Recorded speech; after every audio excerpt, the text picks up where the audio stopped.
ആട്ടുകൊറ്റന്മാരുടെയും കാളക്കിടാവിന്റെ രക്തം മലിനപ്പെട്ടവരുടെ മേൽ തളിക്കുമ്പോ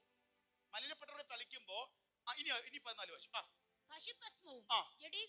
ഇതെന്തോ വരുത്തുന്ന ജഡീക ശുദ്ധി വരുത്തുന്നു. അപ്പുറത്തേക്ക് അവനെ ഓക്കെ ആക്കുക വരുത്തുന്നു എങ്കിൽ ഇനി നിത്യാത്മാവിനാൽ ദൈവത്തിന് തന്നെത്താൻ നിഷ്കളങ്കനായി അർപ്പിച്ച ക്രിസ്തുവിന്റെ രക്തം.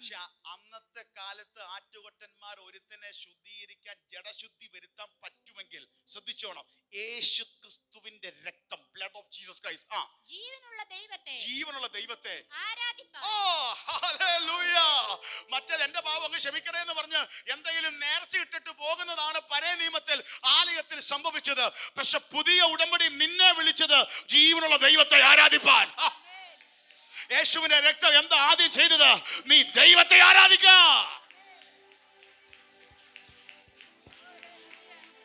അത് എന്തെങ്കിലും നന്മ കിട്ടാനല്ല, മക്കളുടെ ജോലി കിട്ടാനല്ല, വിസ കിട്ടാനല്ല, കാറ് കിട്ടാനല്ല, വീട് കിട്ടാനല്ല. അതൊക്കെ ദൈവം ചെയ്യേണ്ട സമയത്ത് ദൈവം ചെയ്തോളൂ, ഒരു മാറ്റം ഉണ്ടാകത്തില്ല. ദൈവം നന്മകൾ തരും. പക്ഷേ യേശു ക്രിസ്തു രക്തം ചൊരിഞ്ഞത് നീ ജീവനുള്ള ദൈവത്തെ ആരാധിക്കണം. ചത്ത ദൈവത്തെ അല്ല, ജീവനുള്ള ദൈവത്തെ.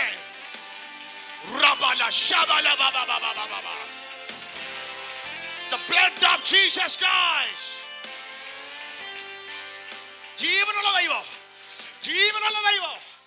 യേശുവിന്റെ രക്തത്തിന്റെ ഗുണം എന്താണെന്നറിയാമോ? ജീവനുള്ള ദൈവത്തെ ആരാധിപ്പാൻ ജഡത്തിന്റെ പുറത്തുള്ളതല്ല, നിന്റെ മനസ്സാക്ഷിയുടെ നിർജീവ പ്രവൃത്തികളെ പോക്കി എത്രയധികം ശുദ്ധീകരിക്കും. പശുക്കിടാവിന്റെ രക്തം ഒരു മനുഷ്യന്റെ മേൽ തളിക്കുമ്പോ അവന്റെ ജഡത്തിന് ശുദ്ധി വരുത്തുമെങ്കിൽ നിത്യ കവനന്റിന്റെ യേശുവിന്റെ രക്തം ഒരുത്തിന്റെ ജീവിതത്തിൽ വീണ അവന്റെ മനസാക്ഷി,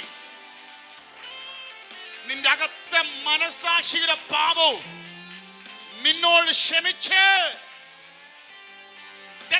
നിന്റെ നിർജീവ പ്രവൃത്തികളെ പോക്കി നിന്നെ ശുദ്ധീകരിക്കും. നമ്മെ ശുദ്ധീകരിക്കുന്നതാണ് യേശു ക്രിസ്തുവിന്റെ രക്തം. നമ്മെ ശുദ്ധീകരിക്കുന്നതാണ് യേശു ക്രിസ്തുവിന്റെ രക്തം. നീ ആരാധിക്കണം ജീവനുള്ള ദൈവത്തെ ആരാധിപ്പാൻ. Living God.